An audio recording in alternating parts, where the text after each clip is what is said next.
The opinions and views expressed in the following program are those of the speakers and the host, and do not necessarily reflect those of Yoakley Scott Corporation and your sports network. Yeah, I've been closer to Jesus before, so can you help me out? Oh, can you help me out? Am I on my own? Am I on my own? But can you help me out? Am I on my own? Am I on my own? Or can you help me out? Can you help me out? I've been scared to look in my soul.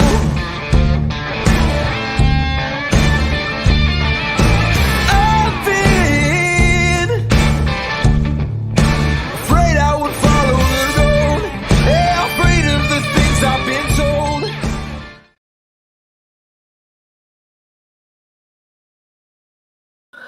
And hello, everybody. Welcome inside a Thursday episode of Running Point on YSNLive.com. Brought to you, as always, by our good friends over at Greenwood Chevrolet in Austintown. You can see them in the top right-hand corner of the screen there. Greenwood Chevrolet in Austintown goes the extra mile for you, so you don't have to. If you are in the market for a new or used vehicle, there is no better place to go than Greenwood Chevrolet. They will treat you right, that's for sure. And they've been a sponsor of Running Point since pretty much day one of the show. And we thank them for their constant support and belief in what this show can be. We have a big one for you today. We're going to talk about the basketball games that happened last night. We'll preview the basketball games that are going to be happening tonight. We have two boys basketball season preview coaches corners to play with you guys, Nate Scott and Craig Hannon. And of course, we will talk more about the Hoban State Championship game going on tonight as well against Madison, Washington. So all that being said, that's kind of what we got in store for you. That's what we're going to be happening today on the show. Let's bring up the scoreboard, which is presented by Burnett Pool Spas and Hot Tubs on ysnlive.com/scores is where you can find it. This is a great tool for the fans, whether you are at a game or watching one of our broadcasts. Either way, you don't want to look away for too long. The YSN scoreboard is a quick way to find live updated scores. Our team behind the scenes does a fantastic job working as hard as possible to make sure that as many of these scores get updated live as possible, and you don't have to wait till midnight to see all the final scores pop in.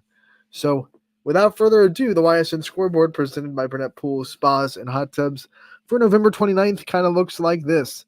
Salem and Alliance playing a very hard-fought basketball game inside the EBC yesterday in Salem. It is Alliance that came away with it. They held Salem to 4 fourth-quarter points, 39-35, the final score there. Riley Hutton, 15 points for Salem. She's off to a good start for the season. They also had 7 from Reese Davidson Chuck for the Quakers. Ursuline all over Lakeview, 50-11. What a score for the Irish. They are 2-1 now on the year. They bounced back from their previous loss to Hoban on Sunday. Boardman opens the season with a big statement win over South Range. It is hard to score this many points against Raiders defense. They've proven all year, last year, and that definitely to open up the year this year, that they are a hard team to score on. They are definitely having offensive issues, but they're also a team that does not give up 60-plus too often. So the Boardman Spartans offense looking really good in their win last night, getting 62 points in that 62-22 win over the Raiders. Conneaut falls in a heartbreaker to Wycliffe, 45-42, the final score there. I was at West Branch for their first EBC matchup of the season against Minerva. This was a fun one to watch. You start to see the identity of West Branch shine through pretty well in this game. Minerva was able to start really quick. They jumped out to a 5-0 lead before you could even blink. It looked like they were going to be putting up a big fight. West Branch made a couple of defensive adjustments, and then it was Chloe Dennison that hit a three. It seemed like it just relaxed everybody on the offensive side. They sailed from that point on. I think they went on a 28 unanswered point streak, and then eventually won the rest of the game after falling behind 5-0, 56 to 15, which is pretty dang impressive. But the offensive identity for West Branch was pretty simple. Like, hey, we're going to do inside out, right? They worked a lot inside, and then once they got inside, they have shooters on the perimeter that were able to knock down shots. Chloe Dennison hit a couple. Carter Shepard was able to hit some threes. We saw Egley hit some threes. So there are people. Eaton hit a three. So there are definitely shooters on this West Branch team. And when you add that to the ability on Sophie Gregory to drive, Olivia Showalter to just dominate the inside post, this is going to be a hard team to defend. It really is, because they can beat you inside and out. And they're going to use that inside game first to make you collapse, and then they will kick it out. So the one thing that really needs to happen as they look ahead into the season, they need their shooters to shoot as well as they did last night, because they're going to come up against a lot of zone defenses to try to keep Sophie Gregory from driving. You know, if you want to keep a team from dominating the inside, you zone them up and you just keep them out of the key. That's going to be a lot of teams' motto probably against West Branch.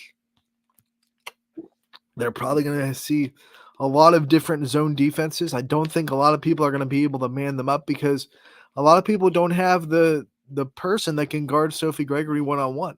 It's just they're going to have a lot of matchup problems if they decide to do that. So we're going to have to see West Branch shooters shoot really well, because that's how you beat a zone. You shoot well. If you shoot out of a zone, then you make them, come out of the paint, and then you can get into the inside once that zone starts to creep up a little bit to try to stop your shooters. So shoot well, continue to drive. That's how you beat zones. They're going to have to do it against Marlington, because they play a really good zone defense. The Dukes are always known for that. They will not waver in that style of basketball. That's going to be Saturday at 1 o'clock. Big one already, just 3 games in. West Branch versus Marlington. That's going to be one that very well could decide the EBC. I know Marlington lost quite a ton from last year, but they still have Chelsea Evanich, and they still have a winning program that really, just knows how to win basketball games. You can't take that for granted. Salem looks like they're going to be a little bit down, but Alliance looks very good, actually. They're athletic. They're senior-led. They're tough to defend. I know Canfield was able to dominate them on Monday, but a caveat that I was told that the Alliance did not have all of their players in that game. So maybe that's not the Alliance that you're going to see every night, the one that went up and played Canfield. The Alliance is a dangerous team. Carrollton, what I've been told in the EBC, is also pretty dangerous. But Marlington and West Branch, right now, I know it's early, have to be kind of your favorites so far in the EBC. Last but not least, we had a game go down to the wire in Austintown Fitch, as Struthers tried desperately for a comeback, but it fell just short as the Falcons protect the nest and get the 50-46 win over Struthers. A big win for the Falcons, as they did not want to drop their second game of the year, especially with having the kind of lead that they did in the second half. So they protect the comeback, and they win by 4 against Struthers. That's a really good fight from a Struthers team that got kind of dominated in the first game of the year at home against Canfield. So we're seeing some teams that Canfield has already beaten go up and go toe-to-toe with some other good teams in the area. Alliance and Struthers are Canfield's 2 wins, and Canfield made those 2 teams look pedestrian. And here we are seeing both of them look pretty dang good. Is that a reflection on Canfield? Are we seeing the Canfield Cardinals have a resurgence of just a very good team? I know they lost so many seniors last year, and a lot of people had a lot of questions about the Cardinals, but so far, 2 wins against 2 teams that are looking pretty good after their games against the Cardinals. We'll have to see how that develops, obviously, long season to go. So just 6 games last night. Archbishop Hoban did get the win over John Carroll, but I did not get a final score. I actually got the stat line. Like, I know who scored, but I did not get the actual final score of that one. So we will wait, and if we get that one, we will definitely report it. But other than that, that is the scoreboard for Wednesday, and that is your update, your recap of the day that was. What we're gonna do is we're gonna hop into our basketball previews now. We will start with Girard boys, and we will hear from Craig Hannon, the head coach of the Girard Indians. He is now the elder coach in the NE8 with so much turnover.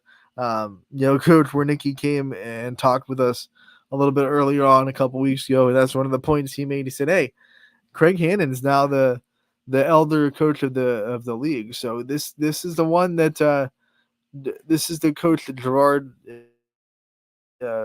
believes in. Obviously, has been stuck with him for a while, and Girard, they lose a couple of good seniors as well, especially Thomas Cardero. But with a coach that is not in need of experience, and they could have an upper hand. The city is going to be very interesting. It was shared by 3 teams last year: Jefferson, South Range, Girard. Obviously, Jefferson left the NE8, so they're not going to be a factor.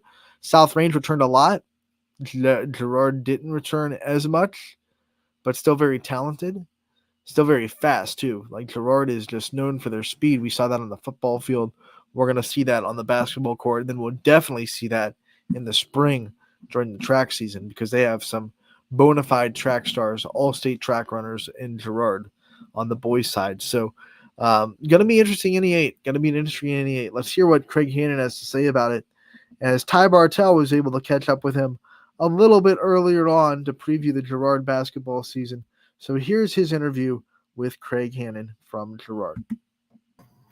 Welcome in, everybody. Ty Bartell in with another edition of Coach's Corner. This time we head over to our friends in the NE8 with the boys basketball coach, Craig Hannon, joining me today. Coach Hannon, how are we doing? Good. How are you today, Ty?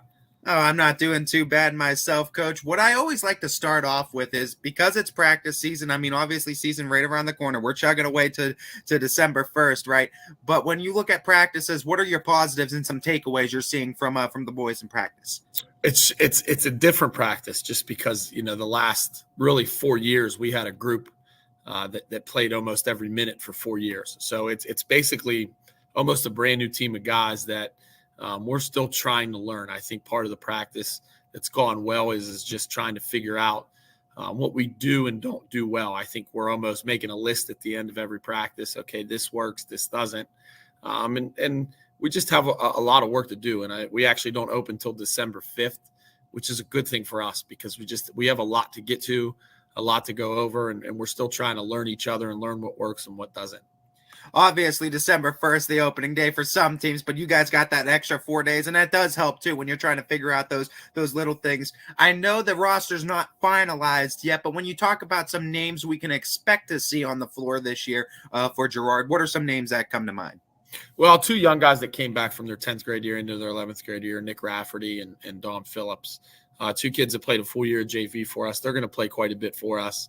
We're mixing in some football guys that names would be more familiar football-wise: Steven Sims, Ahmad Kerr, Domenico Simone, Tuff McConaughey. Those 2 are dealing with a little bit of an injury, the last 2 right now. And once we can get them healthy, it'll round out our depth. There's some younger guys too: Alan Hess-Cardona, Caden Clare, Cam Herrick, some guys that are sophomores and juniors that their experience may be lacking, but there's most certainly talent there. And again, these names are all going to be new, just because in the last few years, it's been the same group of guys that have played most of the minutes for us. Do you have an idea of a type of brand of basketball you guys are going to play, or what your strengths are expected to be this season? Or are those still kind of figuring out? Obviously, by the end of the season, they might completely change anyway. Yeah, I mean, I'll be honest, with some of our athleticism and some of the guys we have to play multiple sports, we're going to have to be an up-tempo, pressure in your face type team. That's great to say in theory. Whether we put it in practice or not, we're still trying to figure out how to do that. But I would imagine we're going to be a pretty athletic team. We're going to get after teams pretty good on the defensive end. I think that'll come first. Then offensively, we'll have to see where our strengths lie. Coach, let's talk a little bit about your conference that you're in. I think the NE8 is very intriguing for me this season, looking at it, especially on that boys side, because I think obviously there's some teams that you could, I guess, consider favorites, but I think it's pretty wide open for a good majority of the teams in this conference. What do you see competition-wise out of the conference this year? Well, I think first and foremost, I think you always want to look at who returns the most. And off the top of my head, South Range most certainly returns the most, and they shared the league with us in Jefferson. Jefferson leaving opened the door, I think, a little bit just because they did return quite a bit of their team with some real talent there. But without them in it, I would say probably South Range and Poland return the most letter winners. And usually when that happens, you're going to get a league champ from who returns the most. But you're right, it usually is wide open. Last year, 3 teams shared it. There were upsets throughout. I think it's a pretty balanced league. I think any given night, anybody can beat anybody. I don't think you'll be surprised at any scores. But just looking at returning letter winners, I do think South Range and Poland probably return the most. When I was talking with Coach Warnicki from Struthers in one of his coaches' corners, he poked fun at the fact that you're now the grandfather of this conference now because of the influx of young coaches. How does that feel to be one of them? I just sent an email to all the league coaches introducing the new coaches, and it's funny, like, Ryan Fitch has coached longer than me, but it's his first year at Hubbard. Jesse Harden, who I've known for a while now, ever since I got to Gerard, he's a head coach. Pat Carden, who coached with me for 2 years and is a dear friend of mine, is now a head coach. And yeah, I mean, I have the most years in this league. I've been at Gerard 12 years, and I'm like the old head somehow because I got hired when I was so young.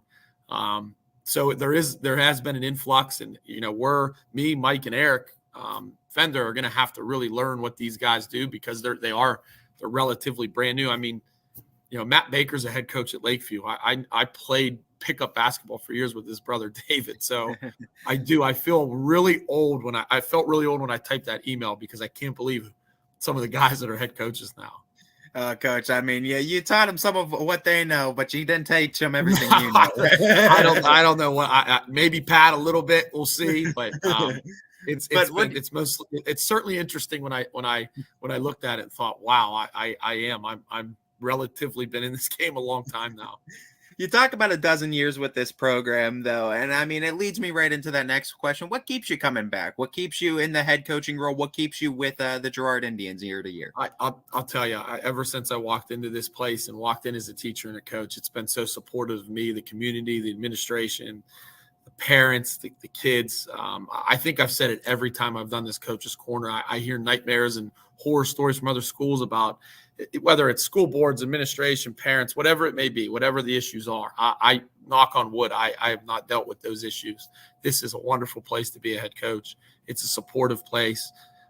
They support their athletics. They support their kids. They support their coaches. And that's what keeps me coming back because it's been a wonderful place to stand on the sideline. The kids have given me their all. I've had great groups. And it's very easy to be a head coach here at Gerard. You have a lot of really good local programs on your non-conference slate, too, that I'm excited to. You talk about really good coaches and really good coaching staffs you're going to be going against. I mean, they got good programs left and right. What are some of these games this year that you're excited to have your boys face? I'm really excited about all our non-league games, and we try to make our non-league schedule match up with the type of team we have. I think we start with Newton Falls and Coach Sembach, who I have just a ton of respect for what he's done in that program. But even schools, like we've always played Salem, and they've always been good games. We added West Branch last year. They come to our place. We've always played Springfield since I've been here. We added Badger, who could possibly, and in my opinion, have the best player in the area, in Duncan Moy. There's some really good non-league games. We play Hickory out of Pennsylvania, who we played last year, and I've greatly enjoyed, battling the teams we battled. Coach, you talked about your staff a little bit. I want to give you that chance to give us an introduction to them. I know sometimes things change, sometimes they don't, but either way, I know that staff's always important in getting that programming, the wheels turning year in and year out. Yeah, I've been lucky with my staff. Starting in 7th grade with Phil Kilborn, whose son Tyler now is the Brookfield head coach. He's really been a wonderful asset at the junior high level. Mike Del Ben's been with me now, I believe, 8 or 9 years. I don't know exactly. And he's a guy that has about 45 years of coaching experience. And I've just been thrilled to have him on my side. And I've been really lucky with those two. And I do have other staff. I added Austin O'Hara, who played for me and unfortunately dealt with injury and played at West Min. So I have him on staff. Zach Fedesky's also on staff, a McDonald kid that brings a lot of energy. Joe Vivolo, I moved up to from the 9th grade to JV. He's one of the most positive people you'll be around. The kids love him. John Cardero's been in the program now for a few years because of his sons. A guy that brings a lot of experience. And Joe Augustine came over from Mineral Ridge to help out. He was in the junior high program. So what I like about my staff is there's a lot of Girard flavor, a lot of guys that graduated here. So it means an awful lot to them to build this program because they were in it and they graduated from it. When you talk about what you're bringing back this year too, does it lead you an opportunity, I guess, to change things up play style wise? Do you bring these new guys in and introduce them to similar plays? Do you kind of see what talent they have and adjust accordingly? What does that look like for you? Well, you want your culture and you want your standards to be the same throughout, but how you approach and how you play is going to be different based on what you have. So yeah, I mean, it's going to change. A lot of what we did last year was based around having the ball in Thomas, Cardero, and Gus Johnson's hands, and they're not here. So, we have to change what we do. I think we have to play a little faster. I think we have to play with a little more pace. I think we have to put more pressure on teams. I think we have to take the action to teams. So you always, as a coach, have to reevaluate. They don't adjust to you. You have to adjust to them and their abilities. What are the biggest things growth-wise you look to see from the younger guys over the course of a regular season? Obviously, you can't control the wins and losses where you're going to be in the league, but there's always going to be a second season guaranteed after this regular season regardless. So what are some of those things you focus on in the regular season with these younger guys and looking to develop it? Yeah, I mean, we always talk about how, the most important part of any season is really February and March and getting ready for the tournament. We just need growth, just experience more than anything else. We just have a lot of guys that don't have a lot of varsity experience, and we need to build that. And whether it's a senior that hasn't played or a freshman that hasn't played, we're just looking for their growth and understanding how to play and how to win, really, how to win at this level. And I think early on it might be a struggle, but I think as we move through the year and get into the new year, January, February, if we can keep building and stay with it, I think it could look pretty good. All right, Coach, this is my final question I'm going to hit you with, and it's kind of a theme question I've been doing with all head coaches in and around the area. It goes back to the love of basketball for this season's theme question, and it's the love that got us in it. It's the love that keeps us going, regardless of our role in the sport, right? When you talk about the love of basketball for you, where did that love start? Do you have an early memory, a pinpoint moment, or something like that? It's funny you bring that up because I stunk at basketball probably until like my 8th or 9th grade year. I was more of a baseball player. I wasn't very good. But I got to go back because I was just talking to someone, guys that really influenced me. One of them being in the late, great Dan Peters. He was the YSU head coach in the 90s. And I used to go to his little Penguins camp all the time. My dad, obviously, being the voice of the football team, I got to go to the little Penguins camp. And he was one of the first ones that really introduced me to basketball, how to shoot a basketball, what it took to be a good basketball player. I was a ball boy for his teams. And when I got the job here at Girard, he was the first person to call me and congratulate me. And, he passed away recently, probably within the last 5 years. And that's probably when it started. But then I really didn't pick it up till my 8th or 9th grade year. I played for my Uncle Mark over in Newcastle, and him and my dad and just my family's very much a basketball family. It started to pick up, and ever since then it hasn't stopped. And I think the great thing about basketball is you can't hide. Football, there's 11 guys on each side, and you can kind of hide under that helmet. And baseball, there's 9 guys playing, and you only get 3 or 4 at bats. Basketball is the ultimate game where you cannot hide. There's 10 guys on the floor flying around, and if you're not up to par and you're not competing, it'll show. And I think that's just always been something I've enjoyed about the game. Well, Coach, we've always enjoyed you coming out each and every year with this Girard boys basketball program. We enjoy having your team and your program a part of the YSN family for another year. We're so excited to have some Indians games on the network once again this season, and we're looking forward to covering you guys again. We're rooting for you, and we're certainly excited. We always appreciate what you guys do and appreciate the coverage. I think it's a great thing that what you guys do. Our kids always appreciate it. So appreciate you having me, Ty, and look forward to seeing you guys throughout the year. We look forward to seeing you as well, Coach. This has been a first edition of Coach's Corner with Craig Hannon from Girard Boys Basketball.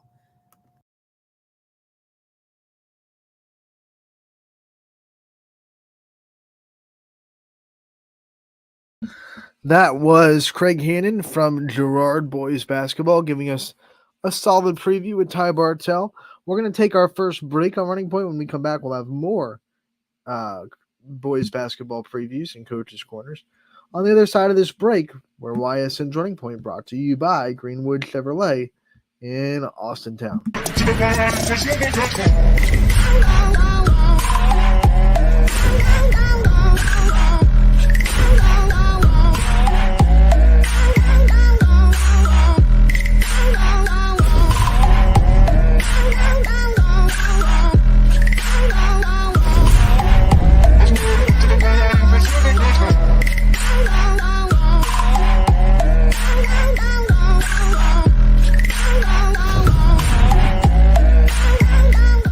Now you can see every school, to the smallest school, to the intermediate schools, to the schools in the outlying areas. It gives you coverage that you could just never get to before. It's something that's great to experience, and it's opened up a whole new wave of sports viewership.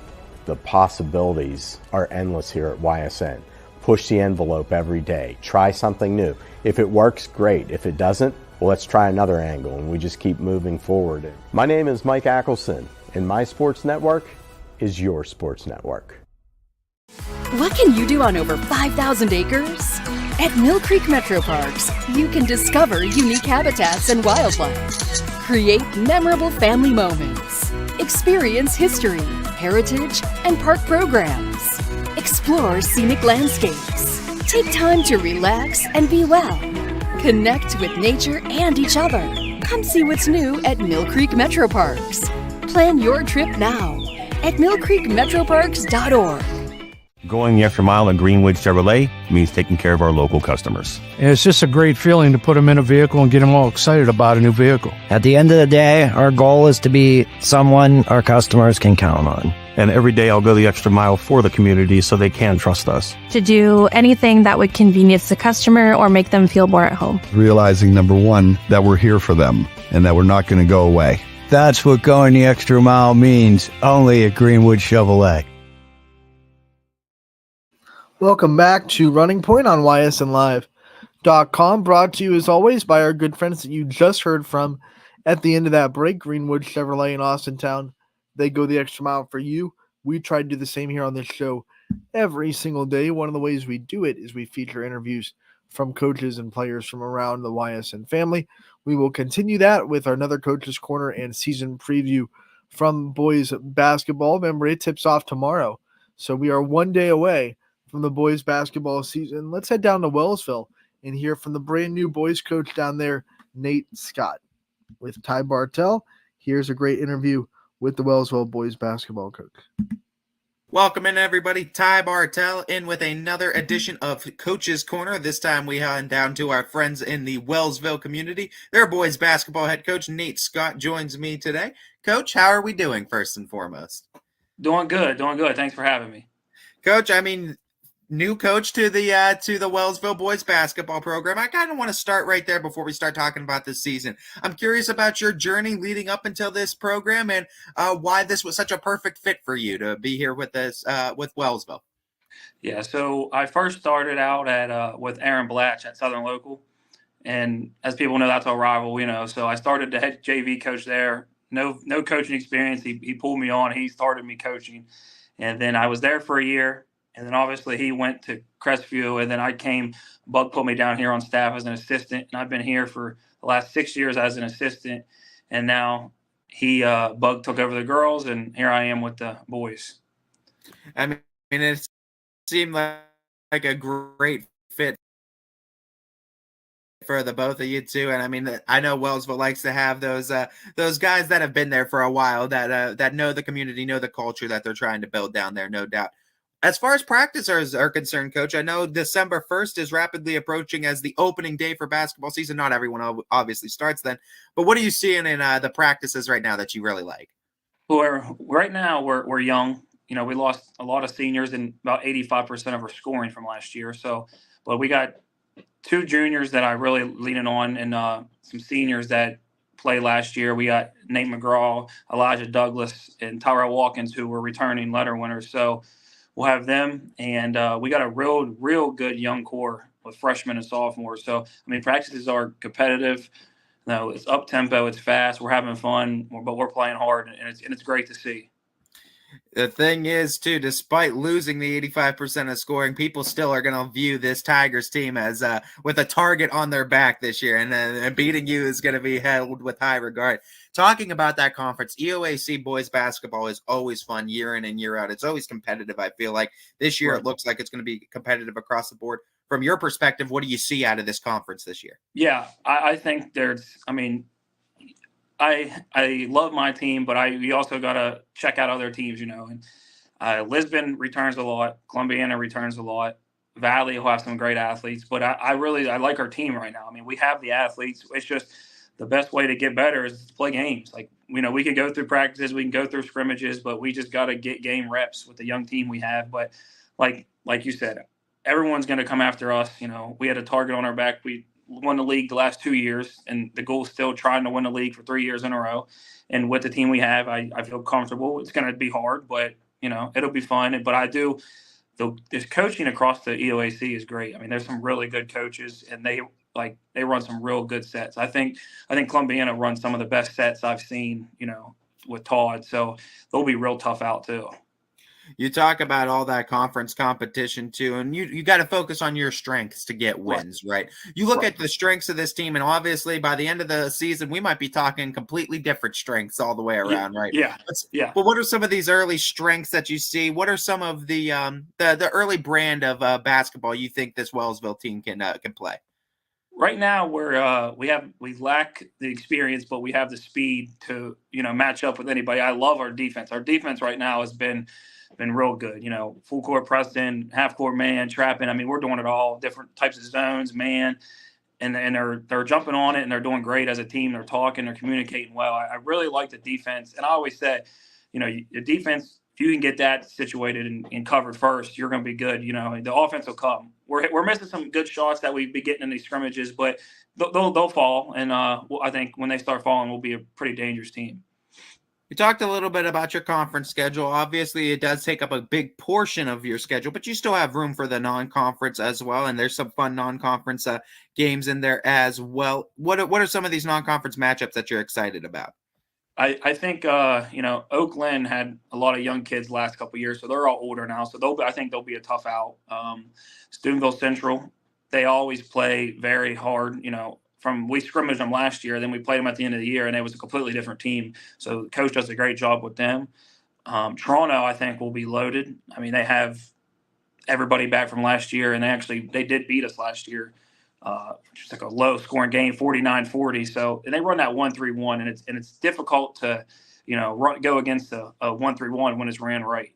So them teams they'll be tough on us. So it'll be good for us. It will. I gotta ask too, man. I mean, you getting the head coaching reins and getting the skipper role.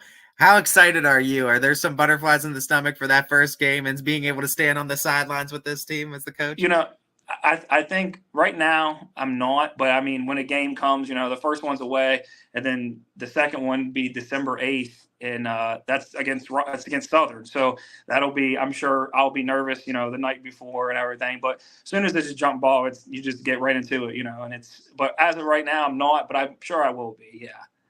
I think this Wellsville community, sports-wise, is always fun. They're always talented, but basketball, I feel like, has a certain culture. And I mean, you talked about what Coach Bug Thompson's done down there. That's a credit to him as well. But you talk about culture-wise basketball in the town of Wellsville.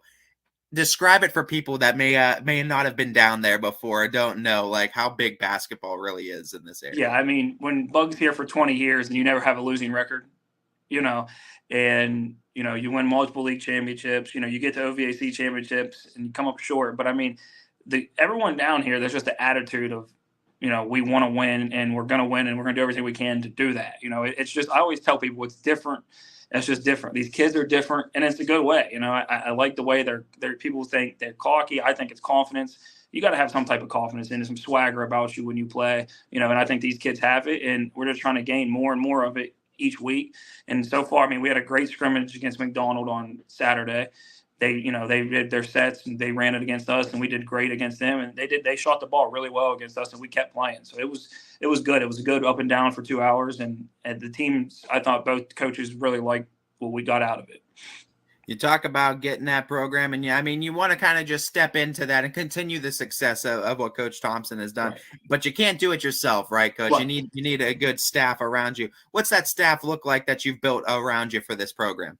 Right now, I have John Stokes. He's the head JV coach. He's been here with Bug for, I always make fun of him. I call him the old head. So he's been here for almost 20 years, if not. And he was always on staff. And then Nick Bear, he is a year younger than me. He's been on the staff the last couple of years also. And that's who we got right now. So Wellsville guys, both graduated and played here. So, you got to keep it in-house, I think, here, You talk about that. Take it a step further, too. And I mean, I know, like, you talk about in-house guys, but it's also just having that consistency. How important do you think that consistency has served in the success of this program the last couple decades? Yeah, the culture has been set, so the kids know what to expect when they're coming here. We're going to push them hard. We're going to run hard. We're going to play hard. And there's going to be times where they get mad, and it is what it is, and they know that coming into it. And we just follow the culture that was set before us, and we add a couple pieces here and there and use some of the stuff they had, and we roll with it. And the kids are, right, like I said, right now they're fantastic right now, and I couldn't ask for a better way to start it. That's for sure. When you have as much youth as you do on the team, but I mean, obviously athletic, obviously talented, do you focus on the sets early on, or do you care more about like the freelance playing of basketball and just getting them comfortable chemistry-wise on the court? So far in the scrimmages, I know it's just scrimmages, we've been playing kind of just a free-for-all type of way. I mean, when we run sets, we will. We got many different sets to run, but I want to get up and down. I want to, get this ball out quick as possible, and I want layups. I want jump shots if we can get them open. I want to be on attack mode at all times. I don't want to have to run a half-court offense. I just want to just go up tempo and just keep going hard as we can every single play. And I got a bench to use if we get tired. Coach, I mean, we talk about your team and we talk about the success of it, and I'm going to go right into my theme question that I've been asking all head coaches this year, and it goes back to that love of the game of basketball, right? It's whether we started in playing it, we started as watching it, wherever we got our start, it's because we love basketball. Is how we started. It's what keeps us going in the sport, no matter our role. When did this love for the sport of basketball begin for you? Do you have an earliest memory or a pinpoint moment that you remember falling in love? I would say probably 5 or 6, maybe 4. It's been a while, and people always say, well, you're 27 years old, you're young, but it's like, I've been around. I didn't watch cartoons growing up. I watched basketball. That's all it was. You know what I mean? Like I understand the game ins and outs and the things around it, but I mean, I love basketball. I never thought I would be a coach, honestly. I loved basketball so much, and then when I was done, I'm like, now what? And I went to college and then got out of there. And then Blatch asked me to help him, and he was fantastic. I mean, he's one of the smartest coaches I've ever been around, set wise, his plan. He was great for me. And then after that, it was just, all right, now I'm going to use the energy that I had into the game when I played. I'm going to use it as a coach, and we'll see how it goes, You talk about all these great minds you got a chance to be around as an assistant. What is some advice that you've gotten from your basketball coaching career as an assistant that you've kind of held close to you and that is helping you in the head coaching role now? The main one is just be yourself. Don't try to do what, Bug did, or for instance, what Blatch did. They want me to be myself, and I could take bits and pieces from them. And I'm not the coach that says, well, it's my way or no way. No, if I'm at a game scouting and I like the way they run something, I'm going to write it down. We're going to use it. You know what I mean? Like, any ways that we can help the team, it is what it is. And that's what we're going to do. So I like pulling bits and pieces from every coach I've been around, and every coach I've seen live, so I like the way, and the kids adapt to it well. And my coaching staff is on the same page as me. So like, someone sees them at the store and they see me at the store 2 hours later, we're going to have the same response to them without even knowing we've seen each other. It's a tight community down here, and I love it. I really do. Well, Coach, we love having that community as a part of the YSN network, and we're so excited to have Wellsville as a part of our network once again. We're excited to get back into those gyms and get some Tigers basketball games on the network again this year. Yes, sir. Well, we're excited for it, Coach. We're going to be talking to you again real soon. This has been a first edition of Coach's Corner with the Wellsville boys basketball skipper, Nate Scott. I think Wellsville's in pretty good hands. Nate Scott taking over the Tigers team for the first season. That was our first ever Coach's Corner with him. We thank him for his time. Ty Bartell doing a wonderful job, as always, with these Coach's Corners and season previews. We did over 85 total season previews this year between boys and girls basketball, trying to go and get as many as humanly possible. We definitely did that. Between me and Ty, we worked very hard to make sure that as many of these seasons were previewed as possible. And Nate Scott, one of the many coaches that was kind enough to give us their time, not just a minute sit down, not just a 2-minute like spiel, like they were giving us 10 to 15 minutes of their time to talk about their program. So we are very thankful to them, obviously, because Coaches Corners don't happen without the coaches. So thank you to all of them that gave them the time. Make sure to check out all of the Coaches Corners that were put up on ysnlive.com. There are still more coming too, so keep an eye out for that. Let's hop in back to the Burnett Pool Spas and Hot Tubs scoreboard and preview the night that is happening tonight on Thursday, which is November 30th, the last day of November.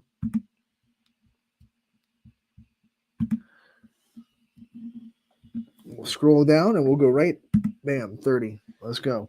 We will start with, obviously, the most anticipated game of the night. It comes in football. It is the last game of the football season in YSN.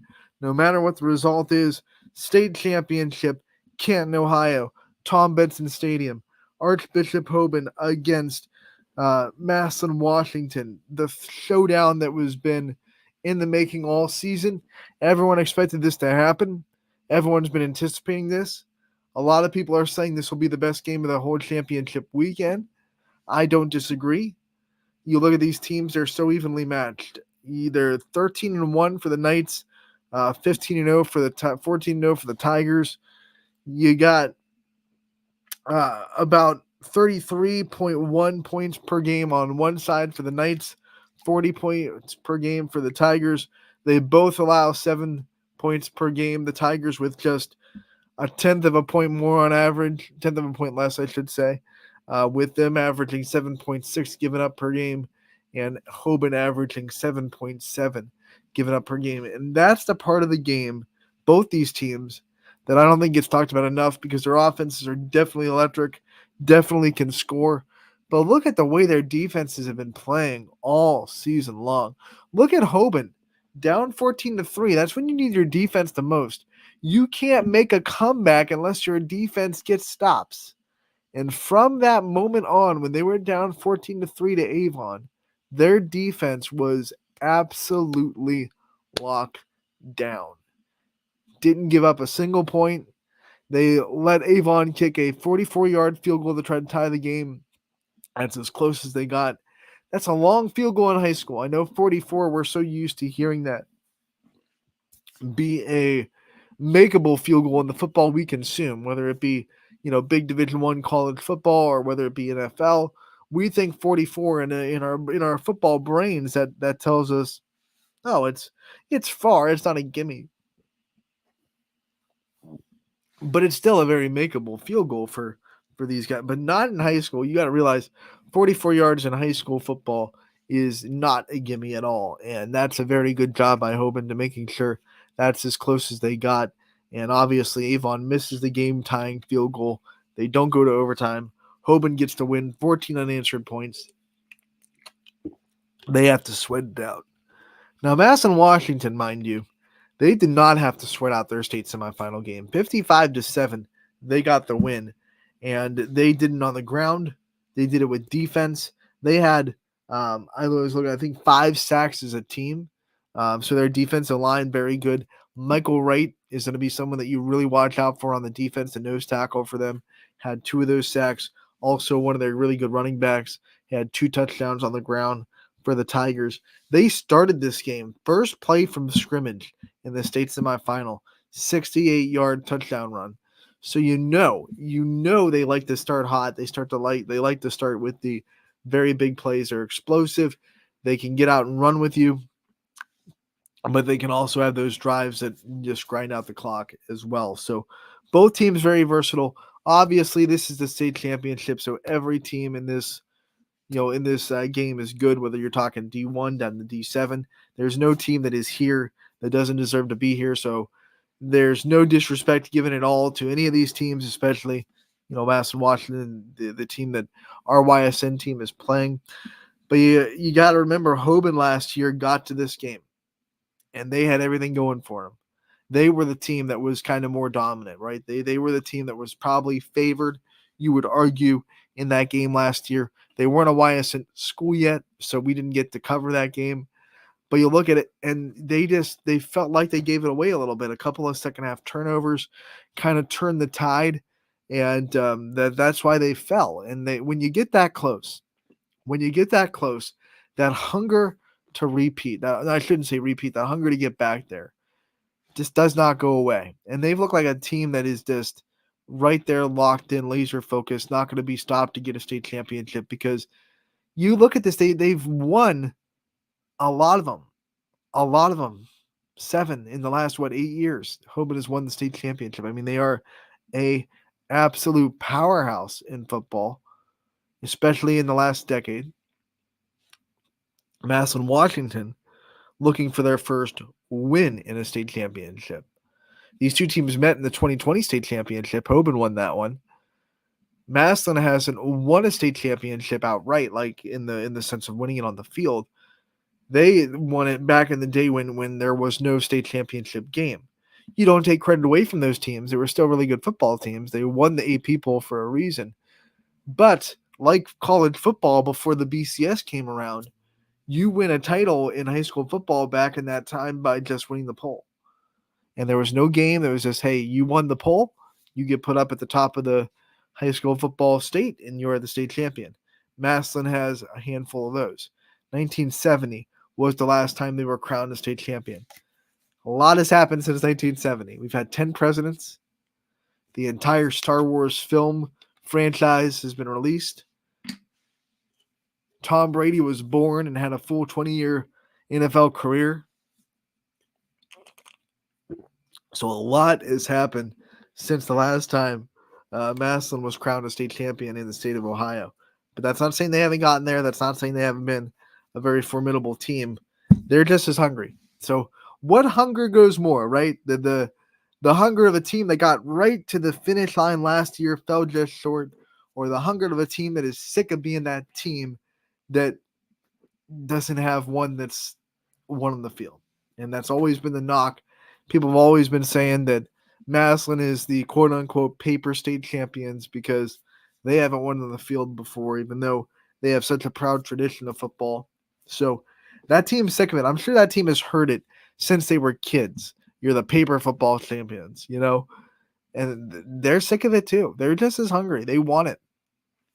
Dominant all the way up to this point. Hoban won close games, earned it. Which one of those becomes an advantage, right? I don't think these defenses are going to let either team run away with it. So if it's close in the fourth quarter, Hoban's been there, done that, right? They're like, hey, we know how to win these close games. We know how to be playing with our back against the wall. Does Madison Washington respond to that kind of adversity? We'll see. Because like I said, these defenses are under the radar storyline of this game. And I would be shocked. I said it yesterday with Scotty. I would be shocked if either team got above 30. I would be I'd be surprised if they got into like the high 20s. But I would be shocked if they took the next step and said, we're going to score 30 points on this team, because both defenses have been just so good. I'm looking at like a 20-17, that kind of final where it's 24-20 maybe. I would, like I said, I don't anticipate it. Excuse me. I don't anticipate getting it over 30. It's going to be a very, very fun atmosphere. Mike Ackelson calling the state championship game Let's go. He's the GOAT. He'll be with Ty Bartell. They're both going to be on the call. Mike Adelson has earned that spot. He is the GOAT, and I'm so happy that he gets to call a state championship. That's just an awesome thing. What he's done for YSN, especially our football coverage, cannot be valued by words. I'm not going to try to value it by words. It's going to be valued by this opportunity that he has in front of him tonight to be on the call of a state championship. Ty Bartell also, I think, his first football call for a state championship. He's done the basketball one last year with Archbishop Hoban winning the state championship in basketball. So now he's going to try to do it again tonight with Archbishop Hoban in football. I wonder when the last time a team has won the state championship. I think it was in 2017 in basketball and then football the same calendar year. I believe I saw somewhere that stat floating around somewhere. I think it was 2017, maybe 19. One of those. I feel like it was one of those odd years. If someone knows, please let me know, because I think it was. It's been a minute since it happened, but it's not ultra rare, because usually when programs have good athletic programs, they're usually consistently good throughout the whole school system. And we see a lot of teams like that. We saw Wheelersburg in the state semifinal for football. They were obviously the team that won softball last year. They're in the baseball, conversation, always in the basketball conversation. Like, schools like that exist very abundantly in the state of Ohio. So Hoban trying to be a team that wins basketball and football in the same calendar year. They go up against Massillon Washington tonight, 7:00, Tom Benson Stadium in Canton, Ohio. Ty Bartell, Mike Adelson, both on the call. Don't miss it. Free audio only broadcast on YSN. We'll also have basketball. A lot of basketball, full slate of basketball on the network tonight. It starts with Wellsville at Valley Christian. A big matchup between two early undefeated teams. Poland against Champion. Poland's defenses versus Champion's offense is going to be a big question mark in this game. Poland's defense allowed Alyssa Brown to go off for 31 points by Cheney in their win over the Cowgirls. And Champion has been scoring really well in their first two games. Bella Meyer and Kennedy Caldwell especially, both being in double figures in both those contests. So that should be a good one in Champion. Columbiana going to East Palestine tonight inside the EOAC. We have Liberty going to the other side of the MVAC, going to McDonald. East Liverpool and Beaver Local getting up for the early season rivalry. You got to love it when the blue faces the red. It's always a big game there. St. John going to Wyndham tonight. We have Fairport Harding going to Badger as the Braves try to bounce back from their loss to Warren JFK earlier on this week. Lisbon goes to United tonight. We have Niles hosting LeBray. Niles had a really good offensive performance on Monday in their loss against Champion. They scored 55 points, which is not the norm in Niles the last several years. They've been a team that has really struggled to score. So seeing them score 55 got to be a positive note for the Dragons in the direction that they're going. They're going to host an undefeated LeBray team. That might be a good one. Camel goes to Sebring. This is always fun when these two teams play. I was there 2 seasons ago in the season opener at Camel. I still remember the buzzer beater to open the season by Maddie Sugar 2 seasons ago at Camel. So it's always electric when Sebring and Camel get together, and they will do it tonight in Sebring. Garrettsville Garfield traveling to Hubbard tonight. You have Lowville going to Crestview. Middle Ridge will be at Girard. Newton Falls will be at Heartland Christian. Latonia goes to Southern Local, and then Brookfield will travel to Springfield to round off the schedule of games on tonight. Here's what's going to be on the network and the announcers crew that will be on the call for it. We'll head into our games at a glance spreadsheet.